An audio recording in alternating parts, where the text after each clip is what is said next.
Hello everyone, welcome back to Education Express. We shall do today the 10th chapter, Sources of Finance, a very important chapter at this age because this chapter we are going to do totally about the stock exchanges, not very much detail in about stock exchanges, but about shares, what do you mean by dividend, debentures, interest, etc. This is all what we are going to study. Chapter's name is Sources of Finance.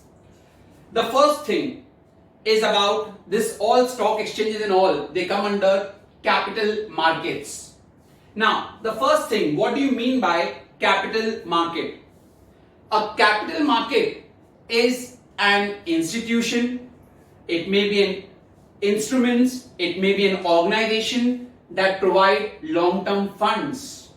I repeat, capital market may consist of either organization, institution or instruments. Organization, institution or instruments that provide long-term funds. Now, capital market is providing this long-term funds to whom? It is for the business houses. You see Reliance Industries, you see that is Tata Consultancy Services, TCS. When these companies, they require funds, they issue shares, debentures through the capital markets. So as I said, capital market includes all institutions, organizations and instruments that provide long-term funds, and these long-term funds are useful to the business houses.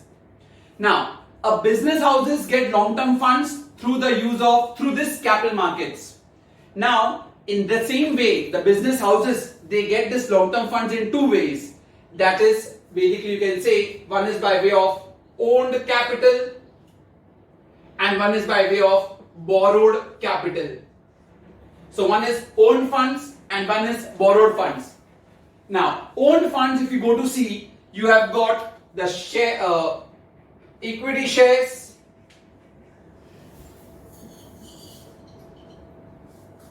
and the preference shares.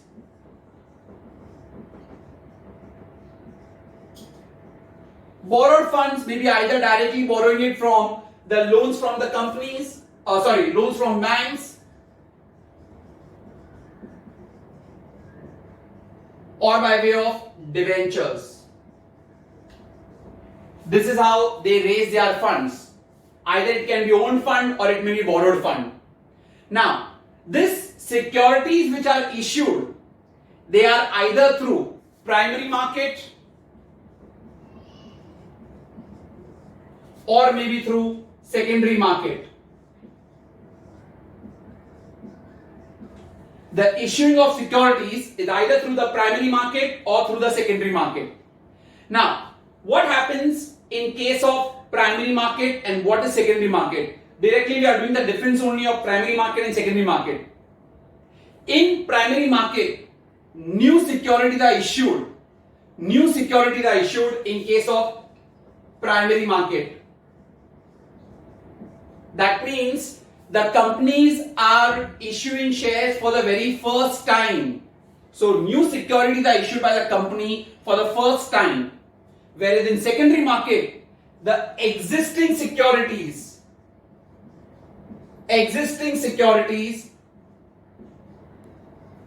are traded over here. What do you mean by that? When a company issues shares for the first time, those shares are purchased. So in that case, it is primary market. Now, we shareholders have already got those shares. Now, after a period of time, the shareholders may feel, I think so, the company may go into losses or this company's shares are now no more attractive. They will sell those shares. Now, whom will they sell? They cannot sell it back to the company. They will sell it to other shareholders who intend to buy them. So that means there is a trading happening in the same shares. That is why I wrote over here existing securities. So that is secondary market. And when a company is issuing shares for the first time, it is the new securities which are issued. So primary market is done through companies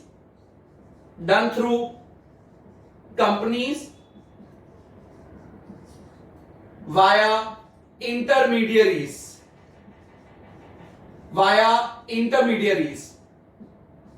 Whereas secondary market is happening between the shareholders.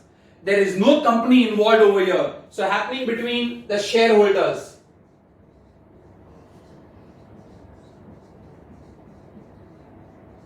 Company is not involved in secondary market. Next point. In primary market, the prices are determined by the company. Definitely, because company is selling it for the very first time to the shareholders. So company will decide the price. Price determined by the companies.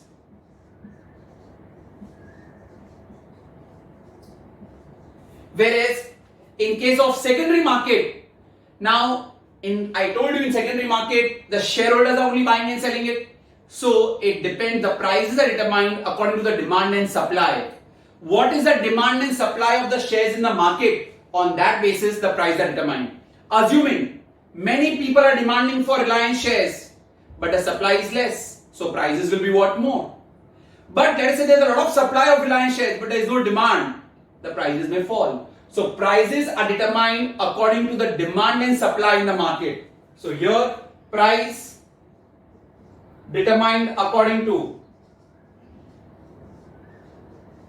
demand and supply in the market. Now, in case of primary market, which activity is going on? It's only and only, that is the activity of selling. Who is selling? It is been sold by the company. So either the company is selling it, there is only one activity. Whereas in secondary market, there is two activities happening, that is buying and selling of shares. So here, only selling by the company. You can even write only buying by the shareholders. But in case of secondary market, there is buying and selling, both activities are involved.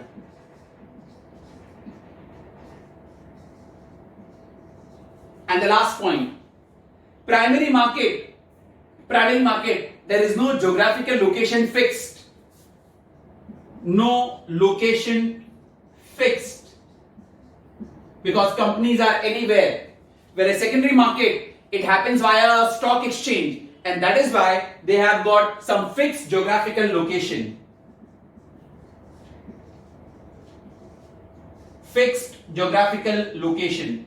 So here I go with the difference between primary market and secondary market. They both are a part of a capital market. So we were doing capital market and then I came to primary and secondary market. I repeat again, primary market is a market where the new shares are issued by the companies for the very first time to the shareholders. So new securities to the companies. Whereas in secondary market, now once the company has already given the shares to the shareholders, shareholders are now buying and selling within themselves. You cannot give it back to the company unless there are certain provisions in exceptional cases. So there will be, so you are trading in the existing securities only. Second point, primary market. In primary market, it is the company selling the shares via intermediaries. Company itself is involved, or it is the company is doing it via intermediaries. Intermediaries means the stock brokers, the sub brokers, anyone. Whereas in case of secondary market, it is basically not happening via company. Company is not involved. It's only the shareholders who are involved. Third point, how are the prices determined in case of primary market? It's a company who's selling it for the first time, so prices will be determined definitely by the company. But in case of secondary market, prices will be determined according to the demand and supply in the market. How much is the demand and supply of that particular share in the market? Fourth point, in primary market, there is only one activity. Either there is only selling by the company, or you can say only buying by the shareholders. Whereas in secondary market, both the activities are happening, buying as well as selling.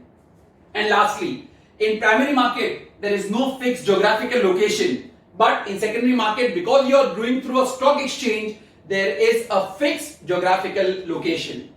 So that's the difference between primary market and secondary market. A very important difference for 5 marks. I repeat again how we started. Our chapter's name is Source of Finance. We are doing with regard, first thing is about the capital market. What are capital markets is what I discussed.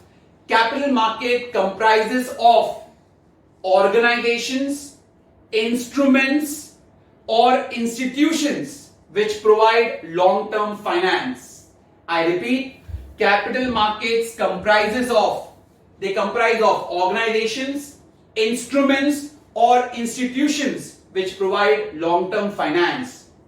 Now, who will get this finance? Business gets this finance. Business companies or business houses, they get this finance, the long-term finance through the capital market.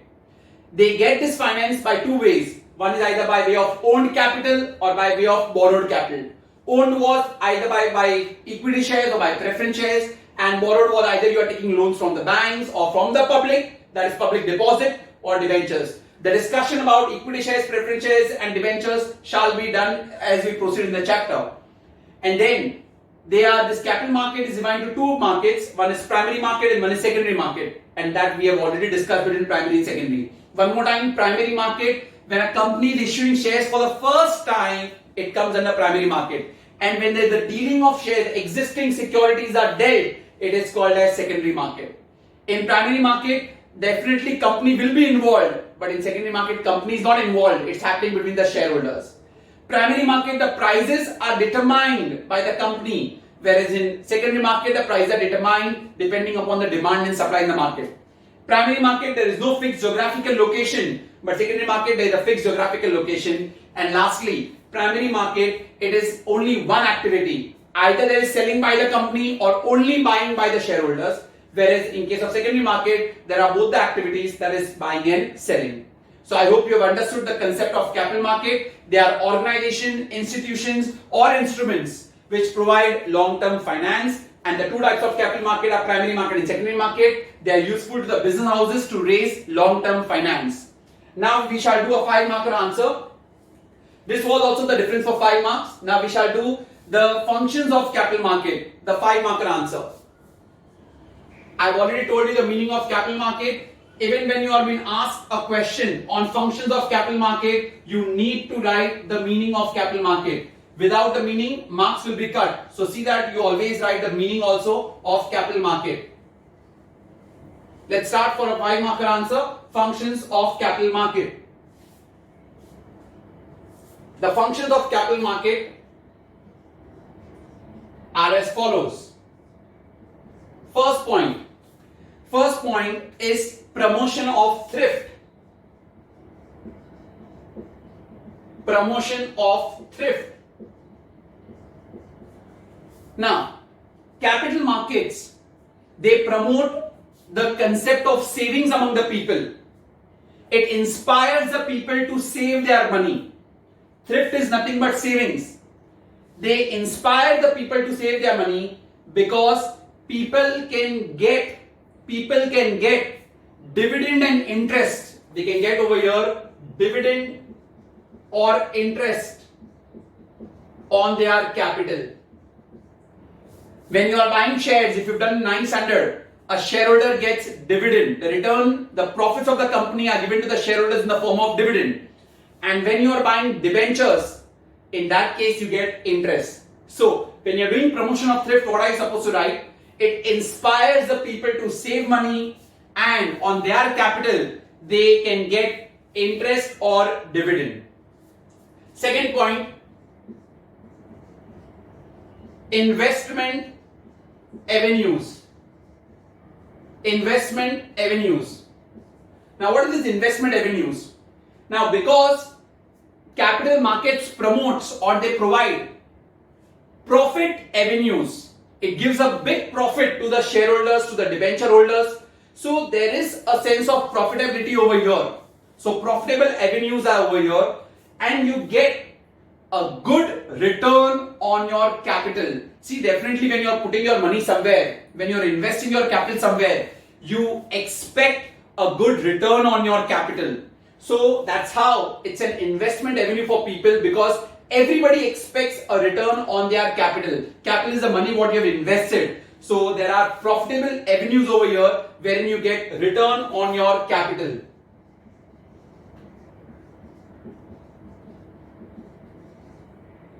Third one, liquidity. The third point is liquidity. Liquidity means cash. How much is the cash in hand?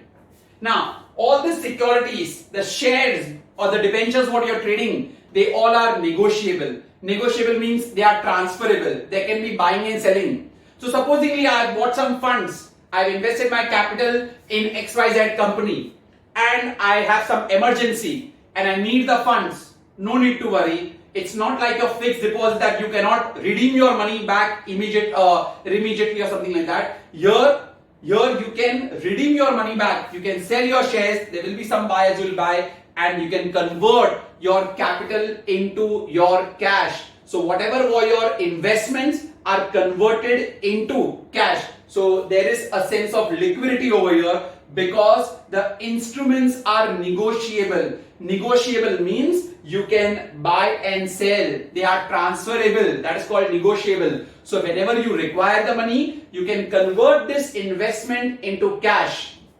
So investments get converted into cash anytime when you want. Fourth point, availability of capital. Availability of capital. Now what is this availability of capital? Whenever a business houses, they require funds. Business houses, they require funds, long-term funds or something like that. They have a direct market. And in that market, they can issue their shares or debentures. People will buy those shares and debentures and they get their capital. So they get money, they get long-term funds by issuing shares or debentures. So that's how the capital is easily available to them and that's how they can manage their day-to-day activities. And lastly, fifth point, balance between demand and supply. Balance between demand and supply of capital. Capital market maintains a balance between demand and supply of capital. Thus, they see that they have a reasonable cost of capital. The reasonable cost of capital means if you are issuing shares, companies have to provide you dividend. So that's the cost of capital for the companies.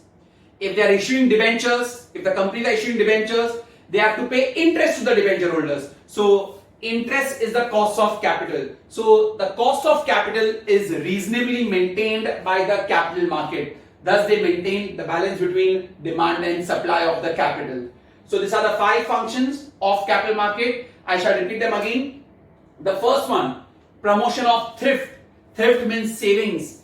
Capital markets promote savings among the people because it inspires them to save because they know that they are going to get either dividend or interest. Dividend on shares, interest on debentures. It provides investment avenues. Capital markets are profitable investment avenues because you can expect return on your capital. Third point, liquidity. All the shares are negotiable. The instruments in the capital market, what you are issuing, they are negotiable. Negotiable means they are transferable and that is why whenever you require cash, they can be converted into cash. Fourth, availability of capital. Whenever the business houses or business companies, they require capital in the form of long term, they can issue shares, debentures by way of the capital markets. Thus, they can get the money for their day-to-day activities as well as for long term also. And lastly, balance between demand and supply. Capital markets provide a balance between demand and supply of capital and they also ensure that the cost of capital is reasonable. Cost of capital is reasonable means there is no higher dividend or higher rate of interest. That's the cost of capital for the companies who are issuing. So these are the 5 functions. The captions are first one, promotion of thrift. So you need to remember that you are going to get something as return. What is the return? In dividend or in interest. Second point is investment avenues. Why are we investing? Because you require some return on capital. Third one, liquidity. You can convert your shares into cash as and when the need arises. Fourth point, that is with regard to availability of capital. Whenever they require capital, they can raise their money by way of shares and debentures. And last point, that's the balance between demand and supply. They maintain a balance between demand and supply of capital and see that the cost of capital is reasonable for the companies. So these are the 5 functions of capital market. 5 marker answer. It has been asked many times in boards also. Even though the answer is for 5 marks, see that you write the meaning of capital market. Capital market comprise of organizations, institutions or instruments which provide long-term funds, and business houses get this long-term funds. Business houses, they get this long-term funds through the capital markets, and we have done already primary market and secondary market, and then you write the functions. Now the next answer what we are going to discuss is with regard to the structure of the capital, which I have already shown you. If they ask you what is the structure of capital for a company, we have structure of capital. We have two types I have already discussed: owned funds and borrowed funds. Owned and borrowed. So which are the owned funds of the company? So we have got the equity shares, we have preference shares. We are just mentioning the ones what we have in our scope. Borrowed capital, it can be in the form of loans from banks, public deposits, and the last one that is important, that is debentures. So if the structure of capital of the company is asked, it is in two parts: owned fund and borrowed funds. So owned fund is by way of equity shares and preference shares, and borrowed is loans, public deposits and debentures. Same way, they may even ask you, there are two types of capital which is required to a company. One is fixed capital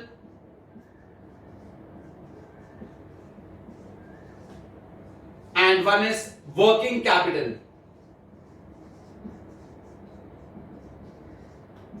Now what is fixed capital? Capital which is used to buy the assets. Capital which is used to buy the assets. That is land, building, plant, machinery, all the fixed assets. That is fixed capital. Working capital is a capital which is required for the day-to-day needs of the companies, like paying wages to the workers, like investment for your raw materials or something like that. That will all come under working capital. So fixed capital, working capital, you just need to mention the examples. So if they ask you the structure of the capital, it is either owned capital, borrowed, and fixed capital and working capital. Now we are going to the most important part, that is about the shares. Let's start with the shares now. What is share first and the features of shares? What is shares and features of share? First of all, we'll discuss about share. What happens is, issuing of shares is a long-term finance for any company.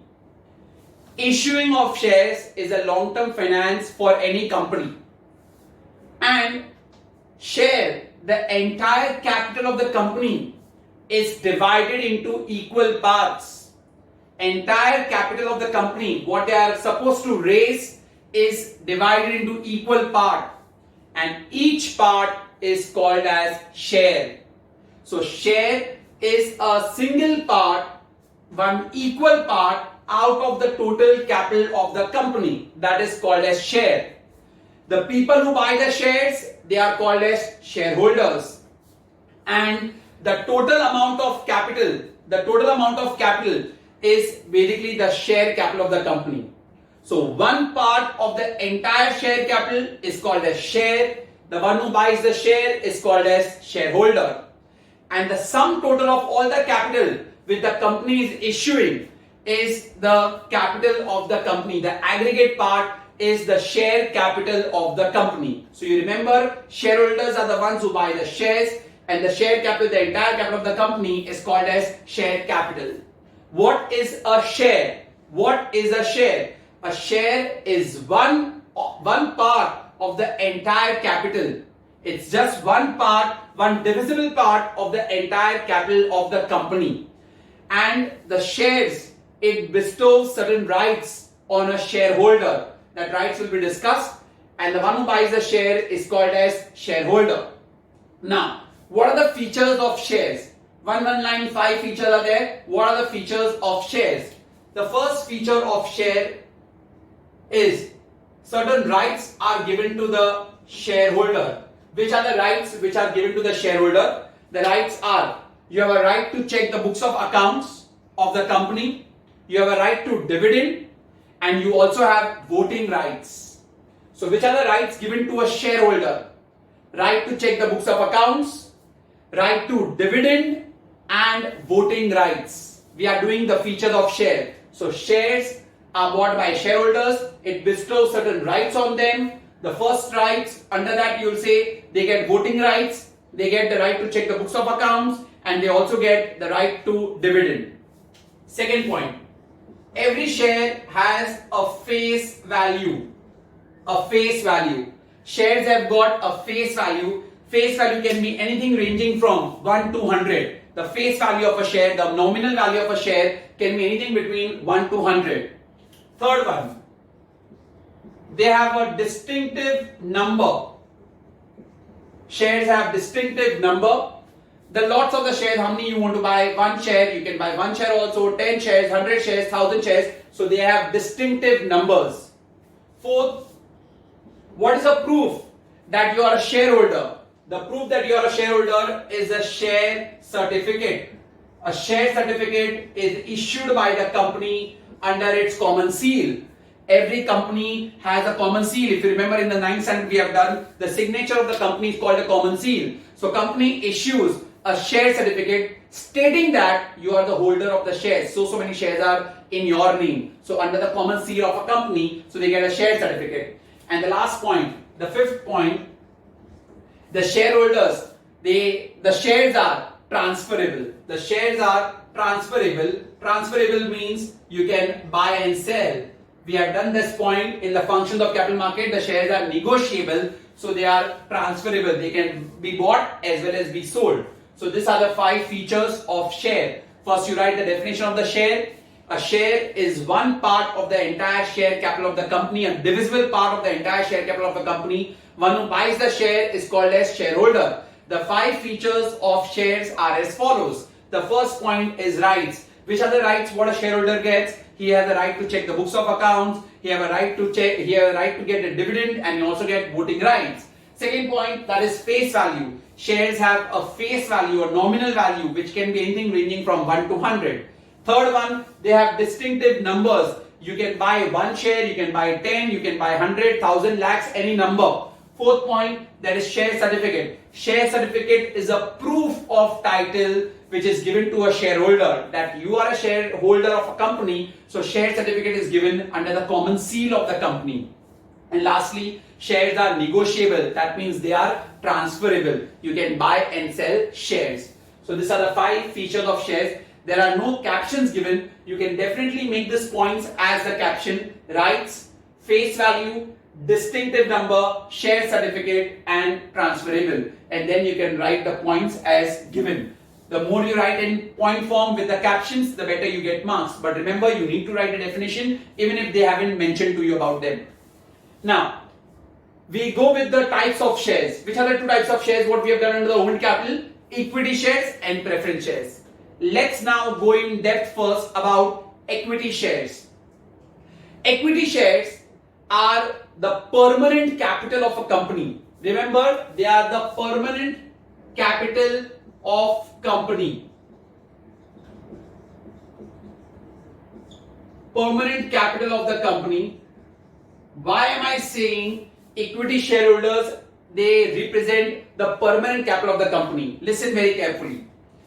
If the company for some reason gets shut down, equity share capital holders, they also have to forego their capital. Forget their capital.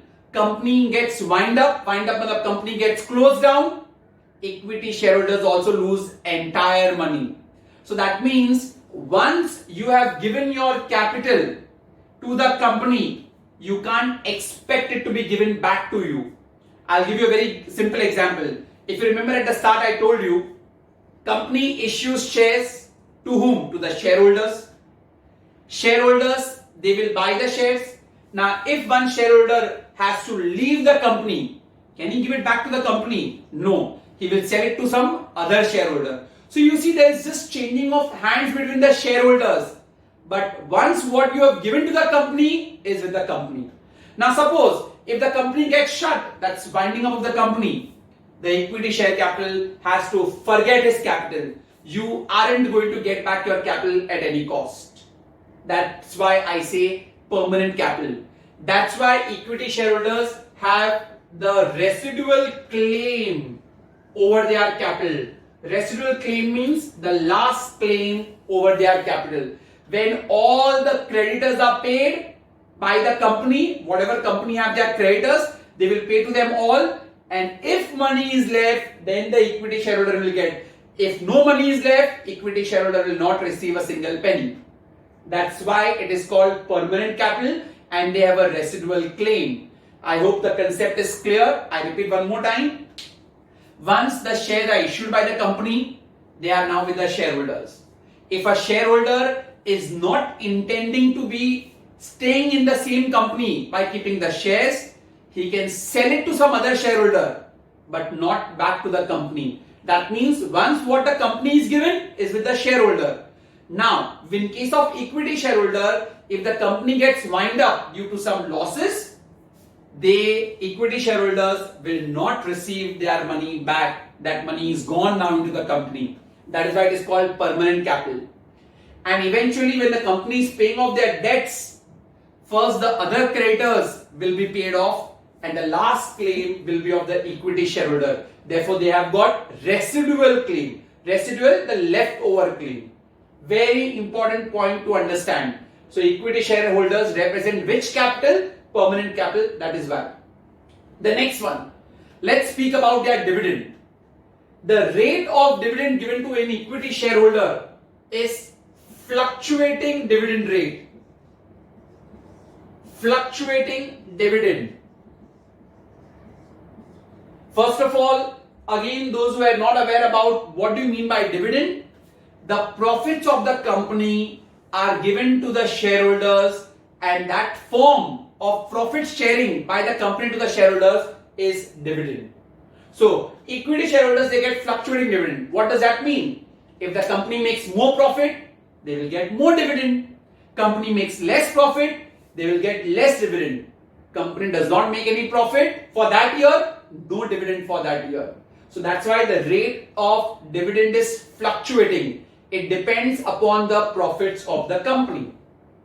And same way, for dividend also, they have the residual claim. That means first the dividend, whatever the profits are there, from that first they will pay interest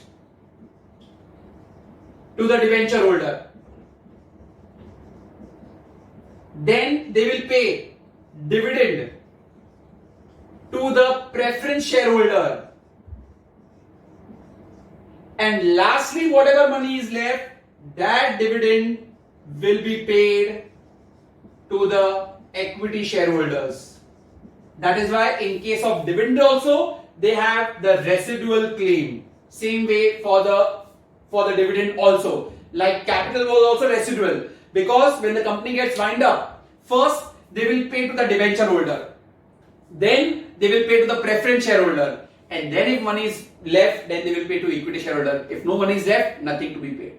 That is why here also the dividend rate is fluctuating, as well as in dividend also they have the last claim. They cannot claim dividend first. They are the last to be paid the dividend in this order. And lastly, but yet people prefer to buy equity shares. Why? Because only equity shareholders, they have normal voting rights. They have normal voting rights. That means the entire management can be decided by the equity share. Definitely management is done by the board of directors. But who can elect the board of directors? Only the equity shares. They have a control over the company. The equity shareholders are the only ones who have got control over the company. Preference shareholders do not have that much control. Only equity shareholders, they have got control over a company also. So they have got normal voting rights, and plus the appreciation of your investment is more in equity shares. The appreciation of your capital is more in your equity shares. And if the appreciation of capital is more, definitely the dividend rate will also be what more.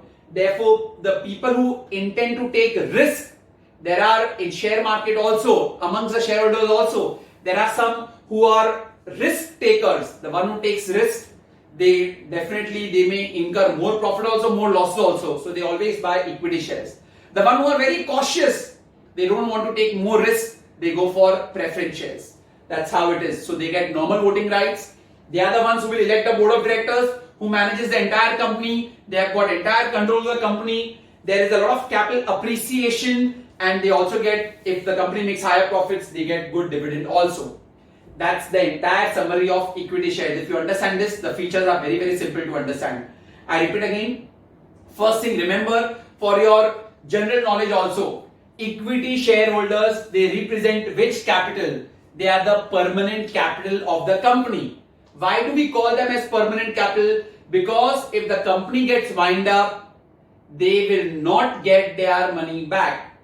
They will not get their money back if the company gets wind up. And even if they have any claim over the company, their claim will be the last. Because the first claim will be given, to the debenture holders, then to the preference shareholders, and lastly to the equity shareholders. Same way for the dividend. Their rate of dividend is fluctuating. It depends upon the profits of the company. Company makes more profit, they get more dividend. Company makes less profit, they get less dividend. Company makes no profit for that year, no dividend at all for that year. Then, but the most important point, that is they enjoy normal voting rights. They are the ones who will elect the directors of the company, and the directors are the one who will manage the company.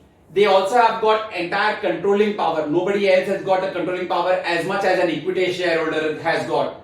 And lastly, there is a lot of capital appreciation. Chance of capital appreciation is more, and therefore they get good return on their capital, and they can also expect a higher dividend. So that's the summary with regard to equity shares. So now we go with the features of equity shares. What are the features of equity shares? The first point is residual claim. This point we have already discussed. If the company gets wind up, they are the last to get their money if the company has some. If nothing, they will not get any money. First, debenture holders are paid, then the preference shareholders, and then the equity shares. Next one, we have got, that is higher returns. The next caption what you can make is higher returns. Equity shareholders, as I told you, they can expect a higher return on their capital. That means if the company makes more profit, they get more dividend. There can be a lot of capital appreciation also. Third point, they have fluctuating dividend. The rate of dividend of equity shareholders is fluctuating. It depends upon the profits of the company. Company makes more profit, more dividend, less profit, less dividend, and no profit, no dividend for that particular year. Fourth point, that is creditworthiness. Creditworthiness means the goodwill. Because of their higher creditworthiness, they can even raise capital by way of loans. They have a good creditworthiness. Equity shareholders, because of their high creditworthiness, high goodwill, they can raise money by way of loans. And the last one, they have a right to elect the directors. Equity shareholders, they can elect the directors of the company, and the directors are the one who will manage the company in the best interest of the company. So only equity shareholders have a right to elect the directors, and they can elect the directors in the best interest, and they are the ones who will manage the company in the best interest of the company. So these are the 5 features of equity shares. First point, residual claim. If the company gets wind up, they are the last to receive the money. They get higher return on their capital. There is a higher capital appreciation, which we had discussed. Third, the rate of dividend is fluctuating. It depends upon the profits of the company. Fourth, because of their high creditworthiness, that is the goodwill, they can raise money by way of loan. And lastly, they have a right to elect the directors who manage the company in the best interest of the company. These are the 5 features of equity shares. Important, what you need to remember in equity shares is their capital is permanent, or you can say they have a residual claim. because once you invest in the company, you cannot get it back. Second, the rate of dividend is fluctuating because it depends upon the profits of the company. But the most important, they have voting rights. They can elect directors. They have a good controlling power of the company, and there is a high capital appreciation. So one who are the risk takers, they definitely invest in equity shares. So the 5 features are as follows. First one, residual claim. Second one, higher returns on their capital. Third one, fluctuating dividend. Fourth point, that is credit worthiness. Fifth point, they have a right to elect the directors. Directors are the one who manages the company. Shareholders are the owners, directors are the managers. That's about your features of equity shares. Now we go with the preference shares. Now if you go to see the preference shares, we are doing the own capital parts. One we have done about equity shares, and now we are doing about the preference shares. If you see with the preference shares, first their explanation. If you see by the name itself, preference, they have a preference over equity shares. Anything, they have a preference over equity shares. What preferences do a preference shareholder enjoy? First one, return of capital. Return of capital. Now, preference shares, they can be redeemable also. Redeemable matlab, they can get the money after a certain period of time. Suppose you buy preference shares for 3 years, and after 3 years you can go back to the company will give you back the entire money. So they are redeemable, so they get return of capital. And in the event of wind up also, they get preference for capital. Once the company gets wind up, first debenture holder, second preference shareholder, and then equity. So they get preference of repayment of capital over the equity shares. Thirdly, they also get preference for dividend. As said, when the company is allocating the dividend, first the preference shareholders will get, and then the equity share. And preference shareholder, the rate of dividend is fixed. The rate of dividend is fixed. That means company makes profit or company makes a loss, their rate is fixed. Suppose the rate is fixed at 5%. Whatever may be the profits of the company, their dividend rate is fixed. Even if there is a loss, their dividend rate will be fixed at 5%. So these are the preferences what a preference shareholder enjoys over a company. I repeat again. First one, they have got preference for capital. That means when the company gets wind up, they are the first to get. When the company is allocating the dividend also, they have a preference to get the dividend. And third, the rate of dividend is fixed. Their rate is fixed. It does not depend upon the company's profit or loss. Even if there are higher profits, they have a fixed rate of dividend. If the company is going into the losses, their rate of dividend is fixed. And lastly, but in preference shares, who buys preference shares? The one who are very cautious, the one who does not want to take any risk, because they are playing very safe over here. They have return of capital, they have got dividend also, preference for dividend, the rate of dividend is also fixed. The ones who do not want to take risk, they go with the preference shares. So that's the meaning of preference shares. They enjoy preference over equity share. Which are the two preferences? One is return of capital and one is preference for dividend. Now, you may get a question. Preference share is a hybrid form of financing. Why it is a hybrid? Hybrid is a mixed hybrid form of financing. It's a hybrid form of financing. Why? The first, it's like, because it goes like equity shares,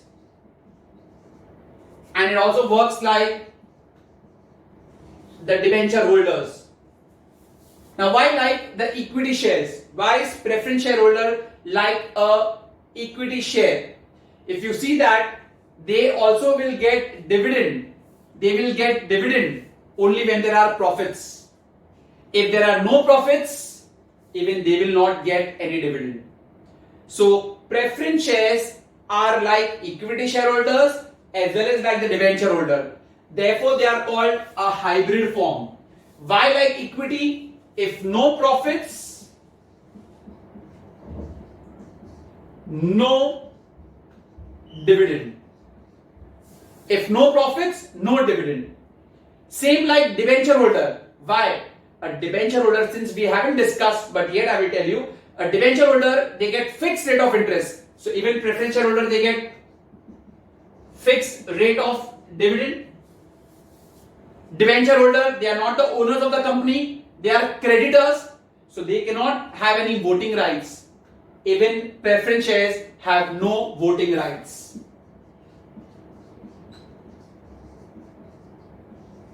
Thus, preference shares or preference shareholders are a hybrid form of financing. Very important for 2 marks. It's a hybrid, means mix of what? Equity as well as debentures. What in case of equity I told you? Since an equity shareholder, if there is no profit, they don't get dividend. Even preference shareholder, if there is no profit, no dividend. Secondly, they work like a debenture. Debenture holders, they get fixed rate of interest, even they get fixed rate of dividend. Debenture holders have got no voting right, preference shareholder also has got no voting rights. So thus, a preference shareholder is a hybrid form of financing. Now, we shall do the discussion. In preference shares, we don't have any features given in the syllabus. We go with the difference now between equity shares and preference shares. Very important again for 5 marks. Difference between equity shares and preference shares. You can easily make the difference if you have understood the concept. The difference are as follows.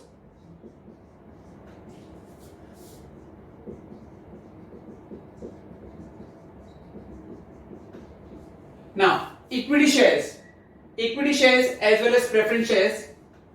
The first point, they have a high nominal value. Nominal is the face value.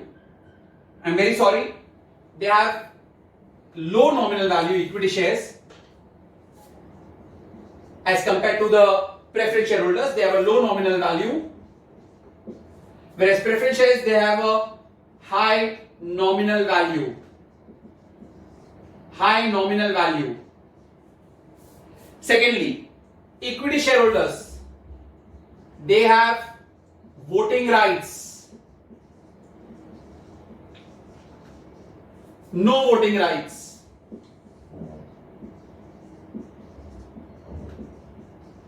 Third one, equity. Tell me, what about the dividend? The rate of dividend is fluctuating. So fluctuating dividend. What about preference shareholder? Their rate of dividend is fixed.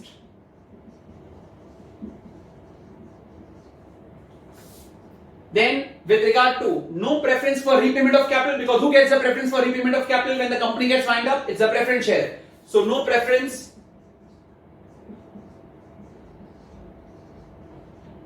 for return of capital.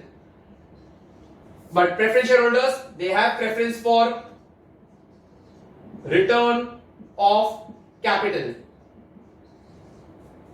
And lastly, you can say that equity shareholders, they are risk bearers, and preference shareholder, no risk or very less risk. So these are the difference between equity share and preference shares. Very simple. If you have understood the meaning, you can also put up in your own words also. Equity shares, they have a low nominal value. Nominal is the face value, whereas preference shares, they have a higher nominal value. Second one, equity shareholder, they enjoy normal voting rights. Preference shareholder, they do not enjoy normal voting rights. Equity shareholders, their rate of dividend is fluctuating. It depends upon the profits of the company, whereas preference shares, they have got fixed rate of dividend. Fourth point, equity shareholder, they don't get any preference for repayment of capital when the company gets wind up. Preference shareholder, they get preference for repayment of capital. Equity shareholders, they are the risk bearers. They assume a lot of risk. Preference shares, they have got no risk or lesser risk. So that's the difference between equity and preference. You can also write equity shareholder, they don't have any preference for dividend, whereas preference shares, they have got preference for dividend. So these are the difference between equity and preference shares. So your own capital part as given in syllabus is over. That is about equity and preference shareholders. Now we go to the borrowed capital. The borrowed capital part, what we have is the debentures.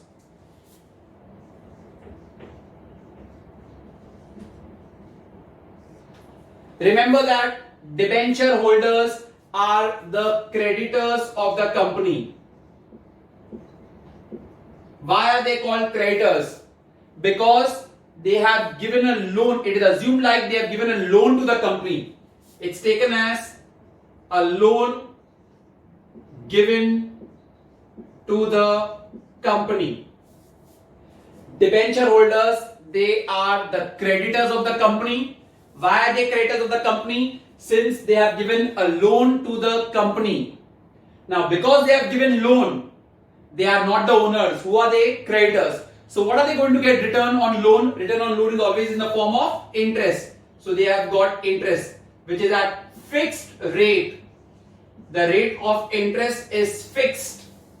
The rate of interest is fixed. So loan is given to the company and the rate of interest on that loan is always fixed. Now same way for a shareholder, if you remember the proof was share certificate. For a debenture holder, company issues debenture certificate under the common seal. Under common seal of the company. Common seal is the signature of the company. So that is the meaning of debentures. Now if they ask you, give the features of debentures. What are the features of debentures? Let's see. First point, they represent the borrowed capital. Debentures, they represent the borrowed capital of the company. Second point, what is the return on debentures? The return on debentures is in the form of interest, which is fixed rate. Third one, debentures, they have got no voting rights. Are they the owners? No, they are the creditors. So why will they get any voting rights? So they have got no voting rights. Fourth point, they have charge over the assets of the company. They have charge over the assets of the company. That means if the company is unable to pay them their amount or their interest, they can ask the company to sell their assets and give them the money. They have charge over the assets of the company. What does that mean? It means that if the debenture holders, they do not receive their amount, the principal amount or the interest, then in that case they can ask the company to sell their assets and give them. And lastly, they have preference for repayment of capital and interest. They are anyways going to get their capital as well as interest even if the company is making any loss. Company is bound to pay them. They are not the owners. They are the creditors of the company. So even if there is a loss or company is getting wind up or something, they have got preference for repayment of their capital also as well as they will get their interest. So these are the features of debenture holders or features of debenture. First one, they are the borrowed capital of the company and therefore they are creditors of the company. Second point, because they are the borrowed capital and they are the creditors, you get interest and the rate of interest is fixed. Third point, they are debenture holders, they are not the owners, therefore they don't have any normal voting rights. Fourth point, debenture holders, they have a charge over the assets of the company. Very important point. What do you mean by that? If the company is not able to pay back their interest or their principal amount, they can ask the company to sell their assets. So they have a charge over the assets of the company. And lastly, whenever the company is getting wind up or something like that, they have a preference to get repayment of their capital also as well as the interest amount. So that's the difference, that's the features of your debentures. Remember, for debenture holders also, company issues them debenture certificate under their common seal. And debentures, they represent creditorship. They are the borrowed capital. It's the loan given to the company. They are not the owners. And because they are not the owners, they will get interest and the rate of interest will be fixed. So that's the answer for debentures. Now, the difference between shares as well as debentures. What is the difference between share and a debenture? Share and debenture. Shareholders, they are the owned capital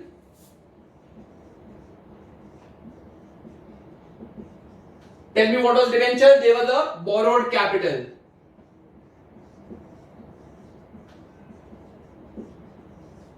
A shareholder is a dash of a company. So owner, shareholders, they are the owners of the company. And debenture holders were creditors of the company. Shareholders, do they have voting rights? Yes, because they are owners. They have voting rights.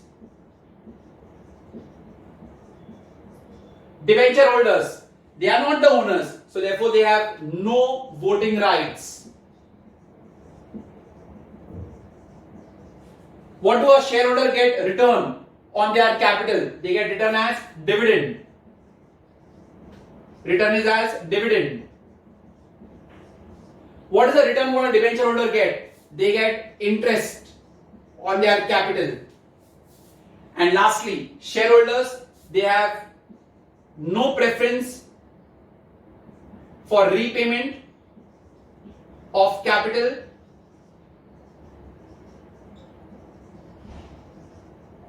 Whereas debenture holders, they have preference for repayment of capital.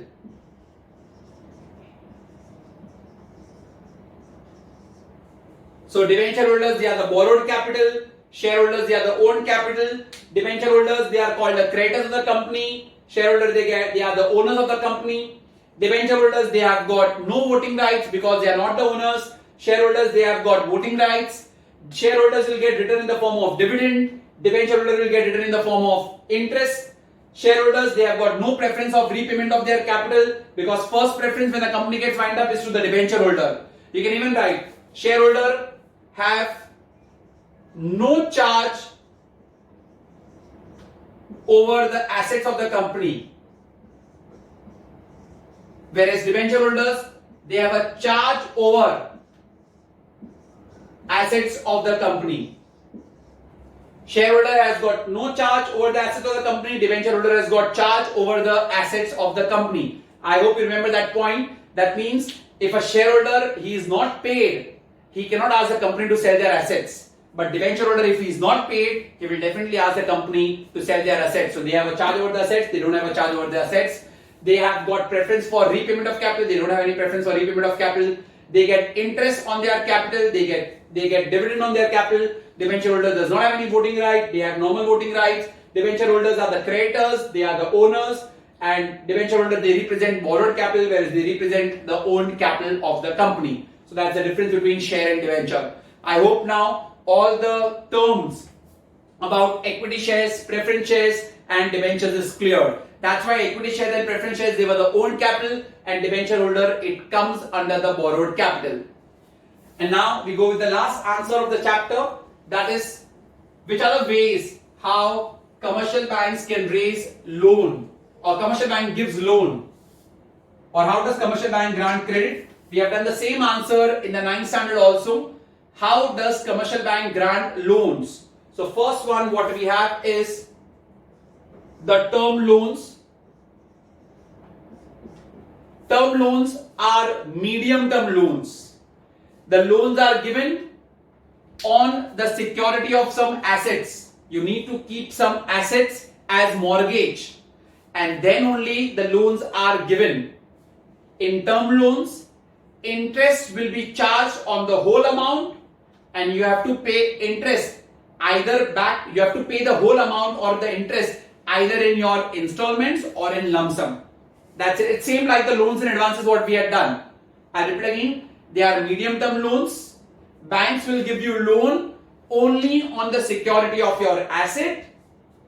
Loans, interest have to be paid on the whole amount, and you can repay it back either in installment or in lump sum.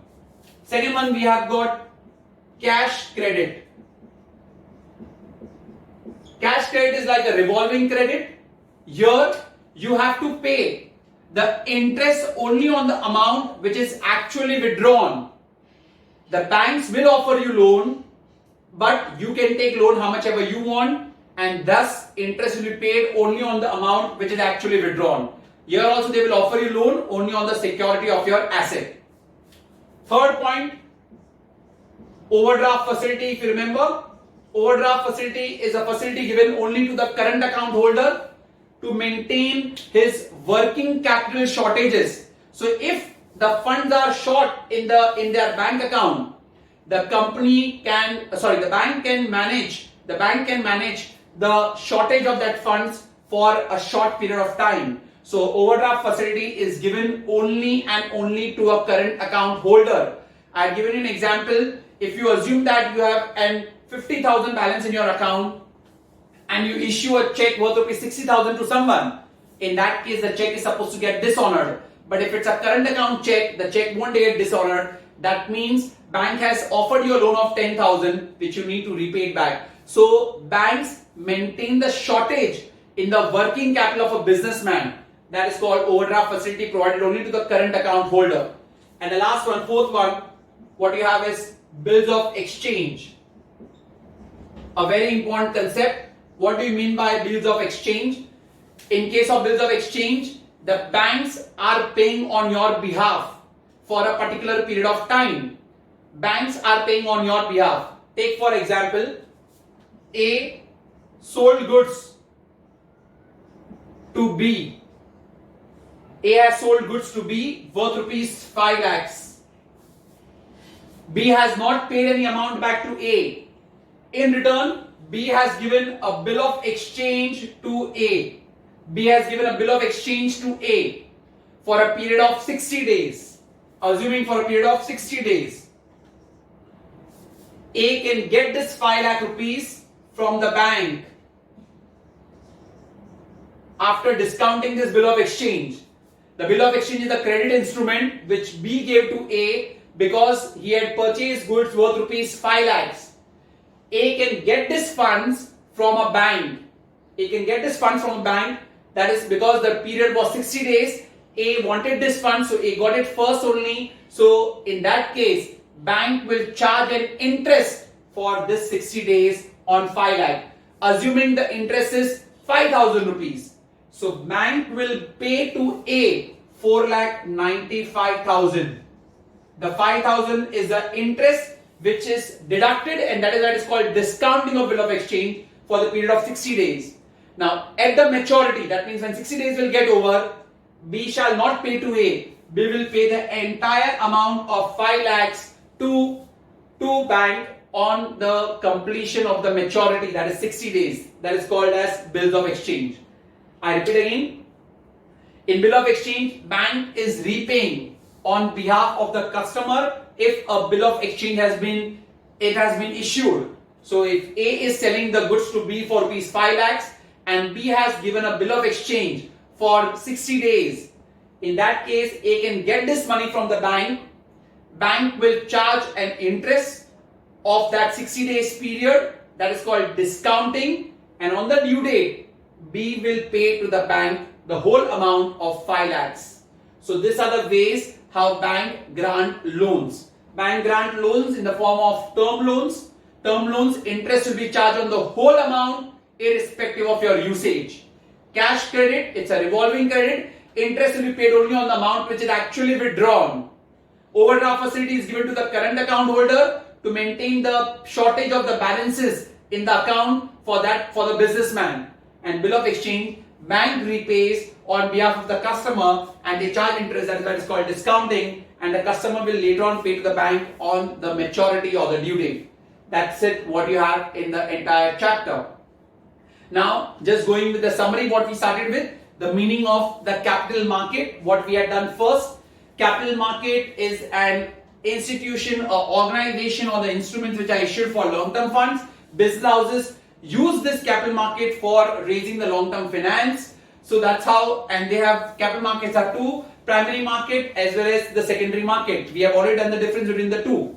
Then we have done the functions of the capital market. If you remember, the functions of the capital market, the points were as follows. First point, promotion of thrift, that's savings ka habit. Second point, that is investment avenues, getting higher returns on your capital. Third one, liquidity, you can convert it into cash anytime when you want. Fourth point, availability of capital. And fifth one, to maintain the balance of demand and supply. We also did the difference between primary market and secondary market. Then the structure of the capital, we had got owned capital and borrowed capital. Owned capital, we have equity shares, preference shares. Borrowed capital, we have got debentures as well as the loans. Now coming to the equity shares, preference shares. Just equity shares, remember, it's the permanent capital of the company. They have the residual claim over the capital of the company, because when the company gets wind up, they are the last to receive their money. Equity shares, the rate of dividend is dash. It is fluctuating. It depends upon the profits of the company. But remember, equity shareholders are bought by the risk bearers, because over here there is a high risk. They enjoy normal voting rights. There is a high chance of capital appreciation also. Coming to preference shares. Preference shares, they have got preference of two things. Preference of capital as well as preference for dividend over the equity shares. But preference shares, they don't enjoy normal voting rights. Preference shares, then we have discussed, it's a hybrid form of equity shares as well as debentures. Why? Equity shares, when they don't have any, when the company does not make any profit, they don't get any dividend. Likewise, preference shares also does not get. And they are like the debentures, they get fixed rate of dividend and they have got no voting rights. So therefore, it's a hybrid form of financing. Then coming to the debenture holders, they represent the borrowed capital of the company.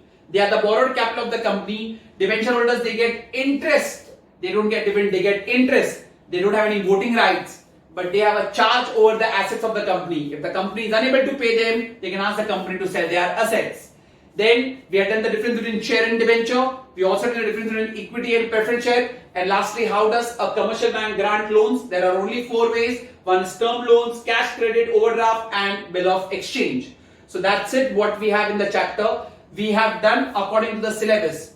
While you are going through the video, I request you to go through with the textbook, along with the textbook, so the concepts are clear in that case.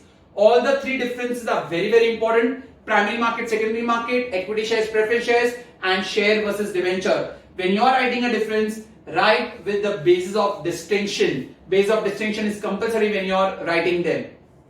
So that's how the source of finance is. It's a very important chapter about the stock market. You understood today the concepts of equity shares, preference shares, as well as debentures. You can discuss with your parents also, if especially your dads who are investing in stock market, so what knowledge you've gained about it.